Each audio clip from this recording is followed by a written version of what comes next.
How to secure your banking app with app lock features. Securing your banking app with the app lock features provide a critical second layer of defense, ensuring that even if your device is unlocked, your financial data remains protected. So now most Android manufacturers include built-in app locking that is more secure and battery efficient than the third-party alternative. What you could do is you could also use a secure folder to create an encrypted space for banking app. Or what you need is you could just go ahead and launch open settings onto your device. This also depends on the type of device that you're using. You have these locked app features, right? So you could just go ahead and look for these options that says privacy control.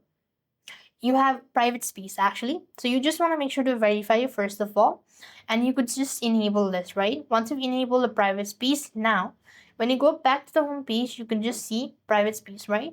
You could then just tap onto the add button, add files, or maybe you could just go ahead and add in apps. You could just go ahead and look for the apps that you want to add it, and this way you could save it so as well. And next, what you could also do is you could also use the app lock features.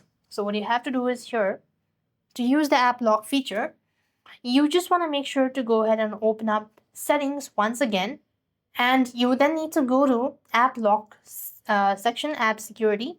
You could just go ahead and look for Google Pay protections, or you could just go ahead and look for these app lock, where you could also enable passcode or use a biometric to unlock and to lock it. So this is how you're supposed to secure your banking app with a lock feature.